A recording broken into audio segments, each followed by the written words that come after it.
For those who aren't as old as me, didn't live through the 80s, let me just give you a quick history lesson on Lech Walesa. He was the leader of Poland's first independent trade union during the Soviet occupation.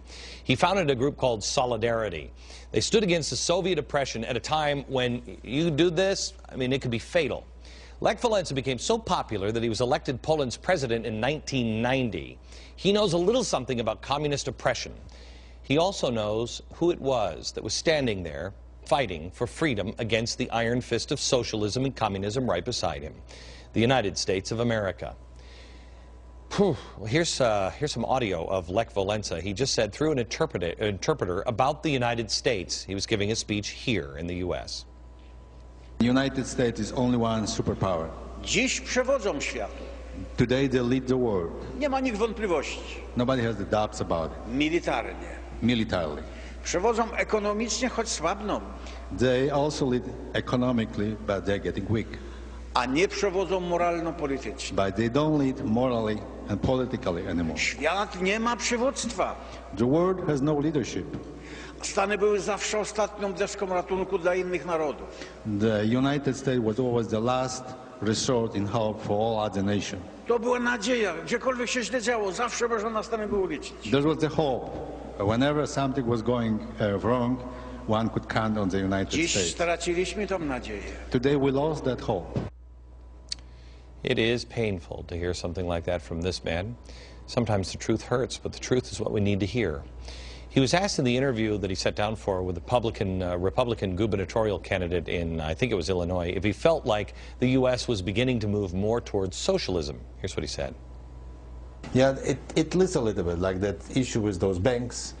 So this indicates that it is a little bit in this direction. The private entrepreneurs, they are more fragile, they are wiser when managing the money and running the economy. Państwo wszystkie pieniądze zniszczy. The government will waste all the money.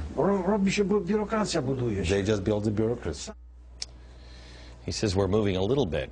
He mentioned the TARP bailout as one example, but one completely failed example. Neil Barofsky, he's a special inspector general of the TARP program. He says policymakers still have not even addressed the fundamental problems that triggered the financial crisis. He said, and I quote, "It is hard to see how any of the fundamental problems in the system have been addressed." He added that the substantial cost of TARP will have been for naught if we do nothing to correct the fundamental problems. In our financial system, it could end up in a similar or even greater crisis in 2 or 5 or 10 years' time. He warned in this new report that in his view, little had changed to head off another financial crisis. Quote, "To the extent that huge interconnected, too-big-to-fail institutions contributed to the crisis, those institutions are now even larger, in part because of the substantial subsidies provided by TARP and other bailout programs." He also said, and see if this sounds familiar to you, that the mentality of these institutions to take reckless risks through a, quote, "heads I win, tails the government will bail me out" mindset is even more prevalent now. You think? Sounds like he thinks the TARP bailout has failed.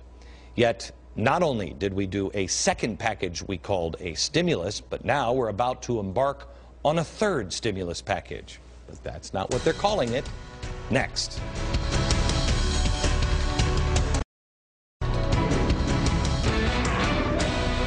Former Polish president and anti-communist leader Lech Walesa said America is no longer the last hope of Earth, and that we're moving a little towards socialism. It's a sad truth, but look at what's going on now. We've got a new jobs program, but, you know, it's a stimulus program. I mean, you can call it a 10-minute miracle for the economy's ABS program, but it's not going to work because we can't spend our way out of debt. It's common sense.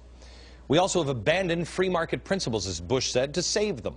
Let the free enterprise lead the way, but they won't in Washington, because too many in this administration and in Congress on both sides of the aisle don't believe in the free market.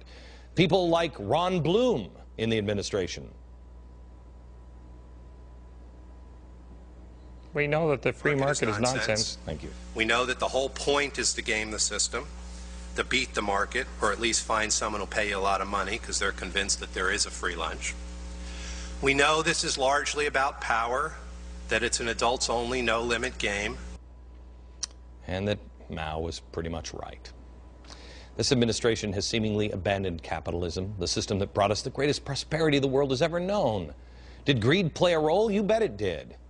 Obama and his people want to blame every problem we currently have on our free market system, but they won't blame any or give any of the kudos to all of the great things that came from it. They won't also blame the government for its intervention or the role Congress played in enabling government-sponsored entities like Freddie and Fannie to spiral out of control. Isabel Sawhill, a budget expert at the Brookings Institute, told the Wall Street Journal, quote, "The spending freeze is only going to affect a tiny slice of the budget. The pay-go rules will make it more difficult for Congress to dig the hole deeper, but it's not going to affect the currently projected red ink. And the commission will likely be a paper tiger. In short, these proposals will still leave us with unsustainable deficits as far as the eye can see." Unsustainable deficits. Jeez, who's been talking about that for a while? Oh, I remember. You have. Now listen, here's the thing. Lech Walesa was partly right. Which part? You have to ask yourself. We've moved toward socialism? Just a little? You ask and answer those questions. And answer this one. How secure is your freedom today? We'll be back. Do you ever lie awake at night and think, man, I just wish I had a juggler on hand to help me explain the role of government interference in our lives? Yeah. Or maybe just a big pile of monopoly money to make sense of foreign debt.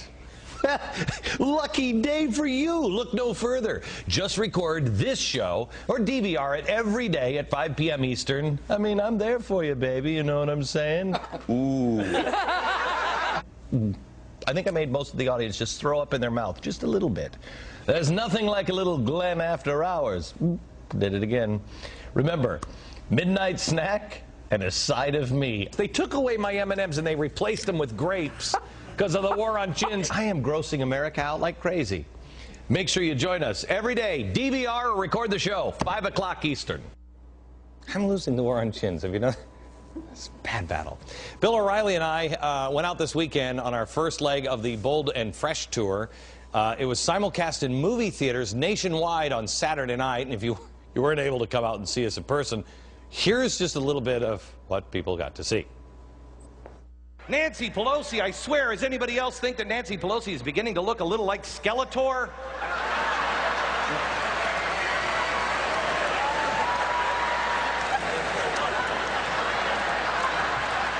Is it just me? Am I remembering her more fondly, or has she had like massive plastic surgery lately? And every time she blinks, it's getting so stretched that I feel like it must hurt when she blinks. Ow, ow, ow, ow, ow, ow, ow.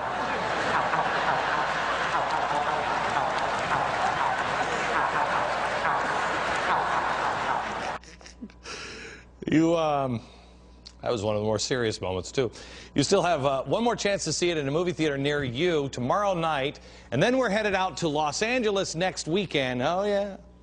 No better way to spend Valentine's Day, or the weekend at least, night before Valentine's Day, with me and Bill O'Reilly. Trust me, guys, you're going to look really, really sexy by the time you get out of there. No, seriously, your wife, you may walk in with your wife, and she's like, really? You? Valentine's Day? But then we do all the work. We gross her out. She looks at you and she's like, you're a catch. I'm just saying. Go to boldandfreshtour.com for tickets. And let me tell you one extra thing. Traveling 2 days with Bill O'Reilly, I learned a lot about him. And Bill, if you don't behave yourself, oh well, I'll tell America. Oh, from New York, good night, America.